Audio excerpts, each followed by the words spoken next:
Welcome back. We're going to continue through TRO Chapter 2. In the first videos, you learned about sig figs and measurement. We're going to move into the metric system right now and converting units back and forth. I know this is familiar material to you. This will be a review. So the scientific world has chosen the metric system so that catastrophes such as the Mars Climate Orbiter will not happen again. If all scientists use the meter for length, or kilogram for mass, or seconds for time, or Kelvin for temperature, miscommunication is less likely. Where do these standards come from? The meter is defined as the distance that light travels in a very small fraction of a second. Mass is a physical object. There's a kilogram made out of gold, and it's held in France. There's a duplicate held in Washington, D.C. And the second is defined by the cesium-133 atom. It's the duration of this many periods of the radiation emitted from that atom. Now that's just kind of background information. Here's what you really need to know. In our class, we talk about milliliters and liters a lot for volumes. We measure in grams. That's the quantity we work with. Kilograms is just too heavy a mass. And then when we do time, we measure in seconds. That's really what you need to know. Let's look at metric prefixes. I have highlighted the ones that you need to memorize.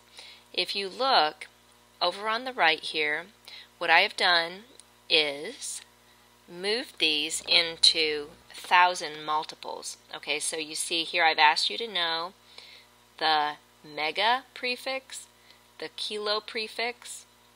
See how they're 1,000 apart? Mega is 10 to the 6th, kilo is 10 to the 3rd.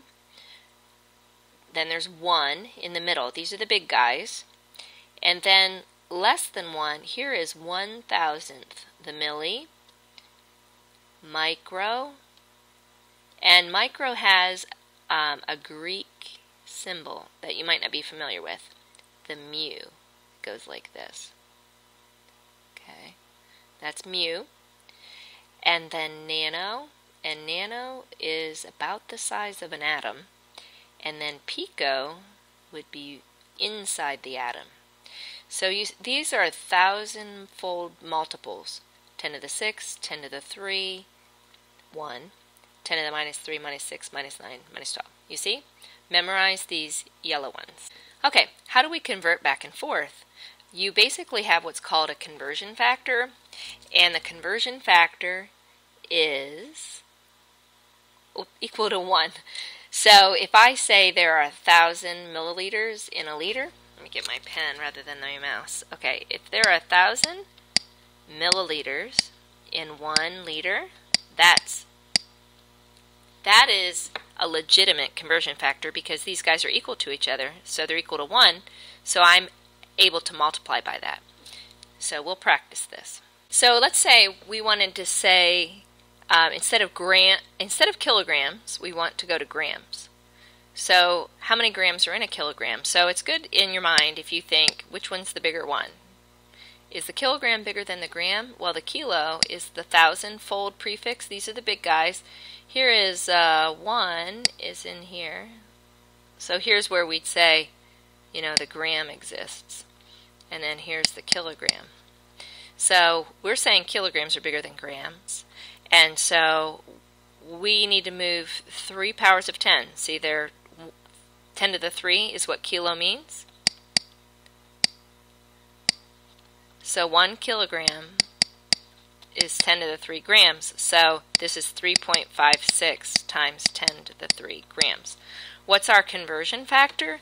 It's 3.56 kilograms, what you're given, times the conversion factor of 1,000 grams in 1 kilogram. And so you get 3,560 grams. The original number had 3 sig figs. This has 3 sig figs. We've preserved that. Next problem, we have 8,944 millimeters to meters. Milli is little down here. The meter, it would be here at the 1 line. Okay? So millimeters are 1,000th of a meter. So how would you do this? Well, you write what you're given, and then you write the conversion factor. What you're switching to goes on top. What you're switching from goes on bottom. What's truth here? 1 meter has 1,000 millimeters in it. So this is 8.944 meters. Okay, what if we wanted to convert a small number of liters to milliliters? Here's that same milli prefix. Okay, remember that's little. It's 1,000th. Liters would be 1. It would be up here. Milliliters are little. So we put what we're given, 0.0187 liters, and we put our conversion factor. So the thing we're switching to is on the top, and from is on the bottom, because then they'll cancel. What's truth? What is equal to 1 if I make this ratio? What's truth is that 1,000 milliliters goes in 1 liter. So that's in effect like moving this over 3 to the right. So that would be 18.7 milliliters. Now, how are you going to handle cases where the unit is raised to a power? Alright, a good example of converting a cubic unit would be taking a cubic meter and going to a liter. Now there's a really handy crossover point that I want you to memorize, which is that a cubic centimeter, that is if you had a little tiny box which was 1 centimeter on each side, that's equal to a milliliter. 20 drops of water equals a milliliter, so it's a small volume.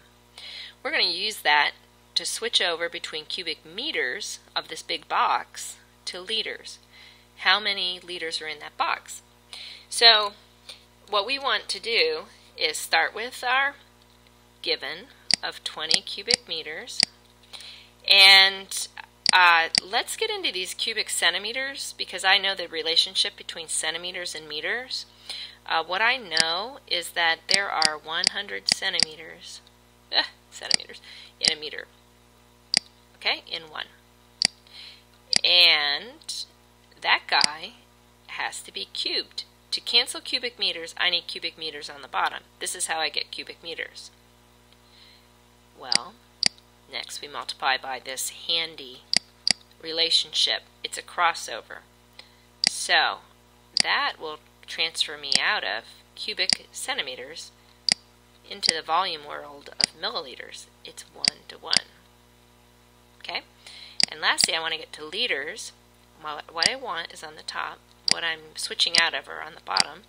Milliliters. What's true about this conversion factor is one of these has 1,000 of these. So we punch this in. Everything on the top gets multiplied together, divided by the bottom.